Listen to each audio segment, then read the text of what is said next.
Data Psikolog mempersembahkan.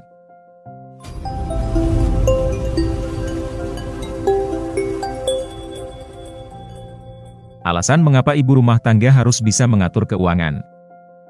Menjadi ibu rumah tangga, sama artinya kamu seperti superwoman.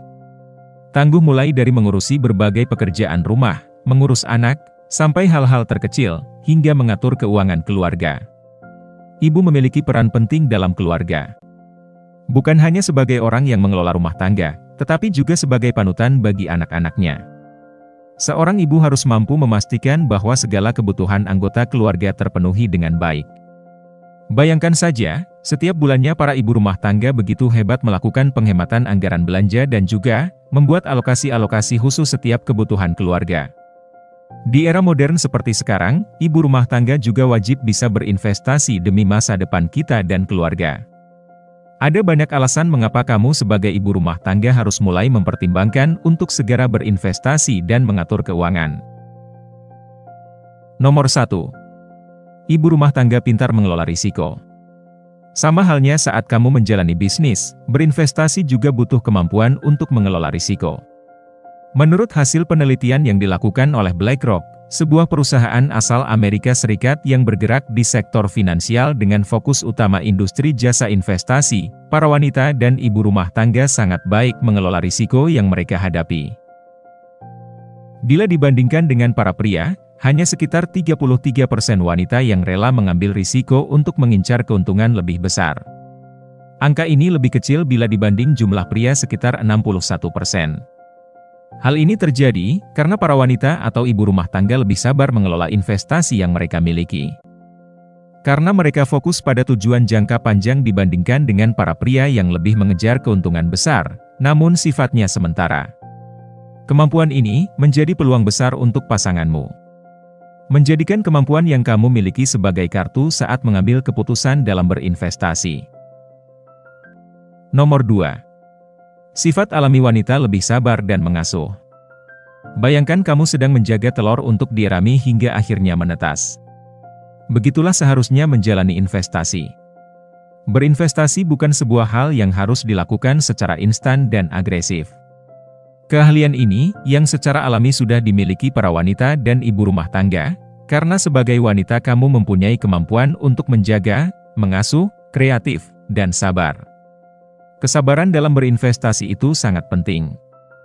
Faktanya, menurut penelitian Boss Will Be Boss Overconfident and Common Stock Investment oleh BRA Barber & Tires Odean, mengatakan rata-rata pria mendapatkan omset sekitar 1,5% lebih besar dari para wanita.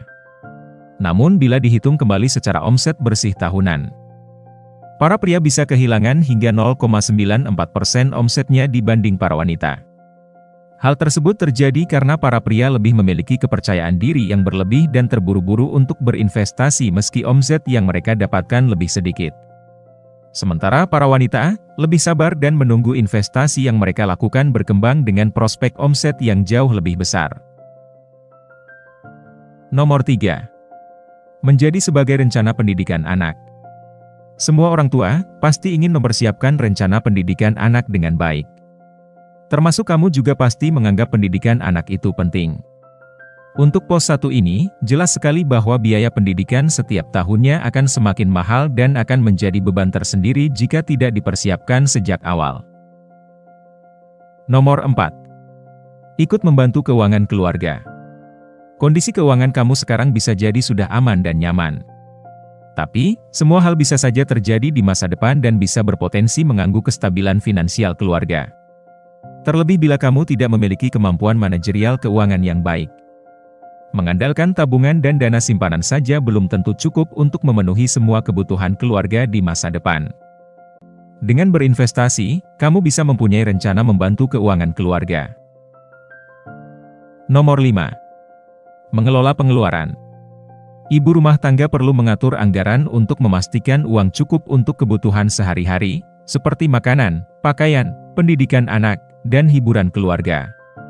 Misalnya, dengan membuat daftar belanjaan dan membatasi pembelian impulsif, mereka dapat menghindari pemborosan.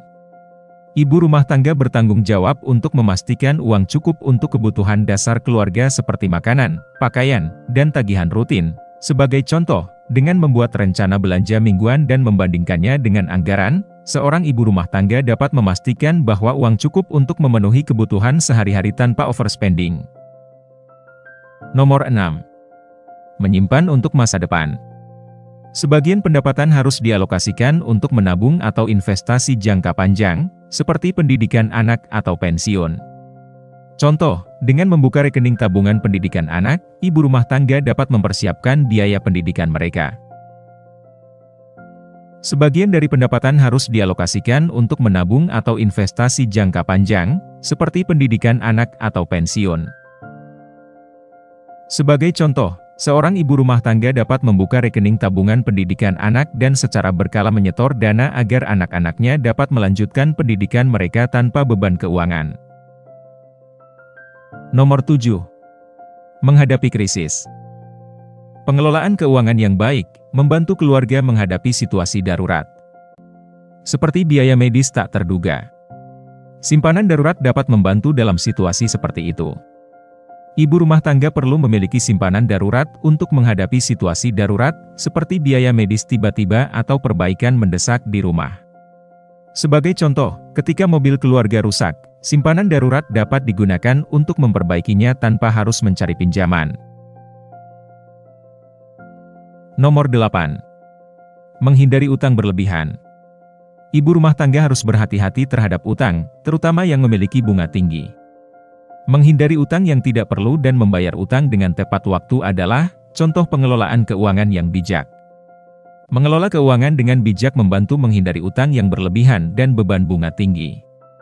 Sebagai contoh, dengan merencanakan pembelian besar seperti mobil atau rumah dengan cermat, seorang ibu rumah tangga dapat menghindari utang yang tidak perlu dan menghemat uang dalam jangka panjang. Nomor 9. Berinvestasi dalam pendidikan finansial. Ibu rumah tangga yang pintar mengatur keuangan dapat memberikan pendidikan finansial kepada anggota keluarga, membantu mereka menjadi lebih sadar dan cerdas dalam mengelola uang. Ibu rumah tangga yang cerdas dalam mengatur keuangan dapat memberikan pendidikan finansial kepada anggota keluarga lainnya. Sebagai contoh, melalui percakapan tentang anggaran keluarga, investasi, atau penghematan, ibu rumah tangga dapat mengajarkan anak-anaknya cara mengelola uang dengan bijak. Nomor 10. Mencapai tujuan keuangan. Mengelola uang dengan baik memungkinkan kita untuk menghemat dan menginvestasikan uang untuk mencapai tujuan keuangan seperti membeli rumah, pendidikan anak, atau pensiun yang nyaman. Contoh-contoh ini menunjukkan bahwa pengaturan keuangan yang baik oleh ibu rumah tangga tidak hanya memengaruhi stabilitas finansial keluarga saat ini, tetapi juga masa depan mereka, serta memberikan pelajaran penting kepada anggota keluarga tentang nilai dan pentingnya uang. Nomor 11. Mencegah utang berlebihan. Dengan mengatur keuangan, kita dapat menghindari terjerat dalam utang yang berlebihan yang dapat membebani keuangan kita. Mengatur keuangan juga berarti menghindari utang yang tidak perlu. Ini termasuk kartu kredit dengan saldo yang terlalu tinggi atau pinjaman yang tidak terjangkau. Sebagai contoh-contoh, Anda memutuskan untuk tidak menggunakan kartu kredit untuk membeli barang-barang yang tidak dapat Anda bayar dalam jangka pendek, sehingga Anda menghindari membayar bunga yang tinggi. Nomor 12. Menghadapi keadaan darurat. Dana darurat dapat dibangun melalui pengaturan keuangan yang baik, sehingga kita siap menghadapi kejadian tak terduga seperti krisis kesehatan atau kerusakan properti. Mengatur keuangan mencakup membangun dana darurat yang mencukupi untuk mengatasi kejadian tak terduga, seperti biaya medis mendadak atau kehilangan pekerjaan. Contohnya, Anda telah menabung setidaknya 3 hingga 6 bulan pengeluaran bulanan Anda dalam rekening tabungan khusus untuk dana darurat. Nomor 13.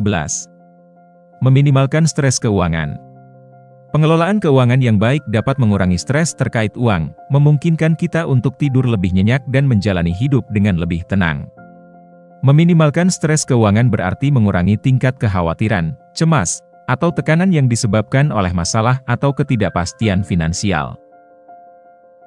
Ini mencakup perasaan gelisah tentang kemampuan untuk memenuhi kebutuhan dasar, membayar tagihan, atau mengatasi situasi keuangan yang sulit. Nomor 14. Fleksibilitas finansial. Mengatur keuangan dengan baik memberikan fleksibilitas untuk mengambil peluang dan mengatasi tantangan yang mungkin muncul dalam hidup. Fleksibilitas finansial mengacu pada kemampuan untuk menghadapi perubahan situasi atau peluang finansial tanpa mengalami kesulitan atau tekanan keuangan yang signifikan. Ini memungkinkan Anda untuk menyesuaikan diri dengan berbagai perubahan dalam kehidupan Anda, tanpa harus bergantung pada pinjaman atau bantuan keuangan eksternal. Nomor 15. Menghindari pemborosan. Dengan pemantauan pengeluaran, Anda dapat menghindari pemborosan yang tidak perlu dan mengalokasikan uang untuk hal-hal yang lebih penting. Menghindari pemborosan dalam pengelolaan keuangan berarti berusaha untuk tidak menghabiskan uang dengan sia-sia pada hal-hal yang tidak penting atau yang tidak memberikan nilai jangka panjang. Ini melibatkan pengelolaan dan alokasi uang Anda dengan bijak. Menghindari pemborosan adalah langkah penting dalam mencapai stabilitas keuangan dan memastikan bahwa uang Anda digunakan secara efisien untuk mencapai tujuan finansial Anda yang lebih besar. Dengan mengontrol pengeluaran dan berpikir lebih cermat sebelum mengeluarkan uang, Anda dapat menghemat lebih banyak dan mengalokasikan sumber daya Anda untuk hal-hal yang lebih penting dalam hidup Anda. Semoga video ini bisa bermanfaat bagi saya dan kita semua. Terima kasih.